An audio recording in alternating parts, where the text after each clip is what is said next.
ಮೂಲಂಗಿ ಚಟ್ನಿ ಮಾಡೋದು ತೋರಿಸ್ತಾ ಇದ್ದೀನಿ ನೋಡಿ. ಮೂಲಂಗಿನ ಈ ಥರ ಕ್ಲೀನ್ ಮಾಡಿಕೊಟ್ಟು ಮತ್ತು ಅದನ್ನು ಈ ಥರ ತುರಿದು ಇಟ್ಕೊಂಡಿದ್ದೀನಿ. ನಾನು ಒಂದು ಮೂಲಂಗಿ ತೊಗೊಂಡಿದ್ದೀನಿ. ಇದು ಒಬ್ರಿಗೆ 2 ಟೈಮ್ಸ್ ಆಗುತ್ತೆ.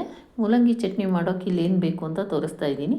ಸ್ವಲ್ಪ ತೆಂಗಿನಕಾಯಿ, ಒಂಚೂರು ಹುಣಸೆಹಣ್ಣು, ಉಪ್ಪು, ಬೆಳ್ಳುಳ್ಳಿ, ಕರಿಬೇವಿನ ಎಲೆ, ಹುರಿದಿರೋ ಕಡಲೆ ಬೀಜ, ಕೊತ್ತಂಬರಿ ಸೊಪ್ಪು ಮತ್ತು ಹುರಿಗಡಲೆ ಸ್ವಲ್ಪ 1 ಸ್ಪೂನಷ್ಟು ಹುರಿಗಡಲೆ ನೋಡಿ. ಎಲ್ಲವನ್ನು ಹಾಕ್ಕೊಂಡು ಮಿಕ್ಸಿಗೆ ರಫಾಗಿ ಆಡಿಸ್ಕೋಬೇಕು ನೋಡಿ. ಎಲ್ಲದನ್ನು ಹಾಕ್ಕೊಂಡಿದ್ದೀನಿ. ಈಗ ನಾನು ಮೂಲಂಗಿನ ತುರ್ಕೊಂಡಿರೋದನ್ನು ಈ ಥರ ಅದರದ್ದು ನೀರಿನಂಶ ಎಲ್ಲ ತೆಗಿತಾ ಇದ್ದೀನಿ. ಒಂದೊಂದು ಮೂಲಂಗಿ ತುಂಬ ಖಾರ ಇರುತ್ತೆ. ಸೊ ನಾವು ಈ ಥರ ಅದರದ್ದು ನೀರು ತೇವಾಂಶನೆಲ್ಲ ಹಿಂಡ್ಬಿಡಬೇಕು. ಹಿಂಡ್ಬಿಟ್ಟು ಮಿಕ್ಸಿಗೆ ಹಾಕ್ಕೋಬೇಕು. ನಾನಿಲ್ಲಿ ಖಾರಕ್ಕೆ ಅಂತ ಹುರಿದಿರೋದು ಮೆಣಸಿನ್ಕಾಯಿ ಹಾಕ್ಕೊತಾ ಇದ್ದೀನಿ. ನಾನು 2 ದೊಡ್ಡದು 1 ಚಿಕ್ಕದು ಹಾಕ್ಕೊತಾ ಇದ್ದೀನಿ.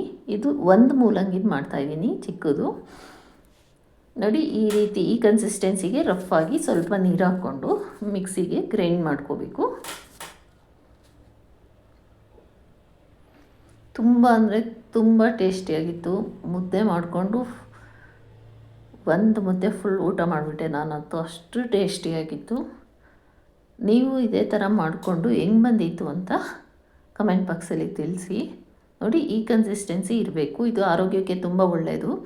ನಾನು ಇದನ್ನು ಬೇರೆ ಬೌಲ್ಗೆ ಟ್ರಾನ್ಸ್ಫರ್ ಮಾಡ್ಕೊತಾ ಇದ್ದೀನಿ. ಇದಕ್ಕೆ ಒಗ್ಗರಣೆ ಮಾಡ್ಕೋಬೇಕು.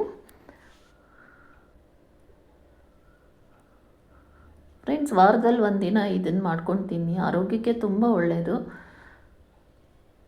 ಇದು ರಾ ಫುಡ್ಡು.